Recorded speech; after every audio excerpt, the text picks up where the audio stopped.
Let me ask you, what has the Quran personally done for your life? How else can we answer that question? Allah, it's done everything. What hasn't the Quran done to life as we know it? Don't make it specific to my life or your life or anyone's life. What hasn't the Quran done to life as we know it?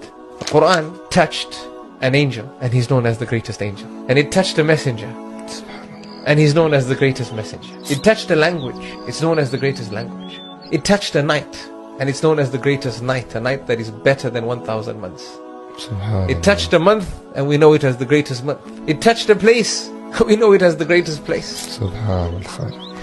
Everything it touches, it makes it the best.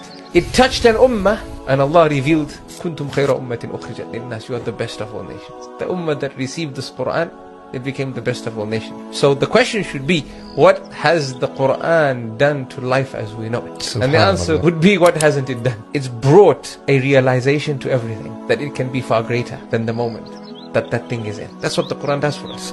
It makes us see beyond who we are. It makes us see us for the potential that we have, what we can be.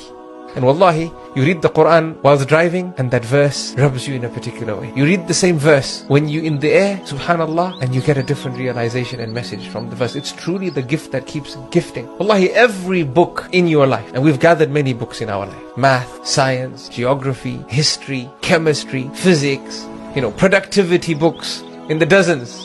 How to set a vision and a mission, and this guru and that guru. There's books that we gather, subhanallah. But every book comes into our life, and we read it, and we're done with it.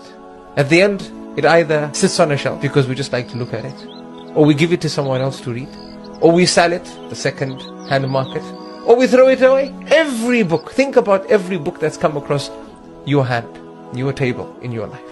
Right. Every book has gone through this, except one book. The book of Allah.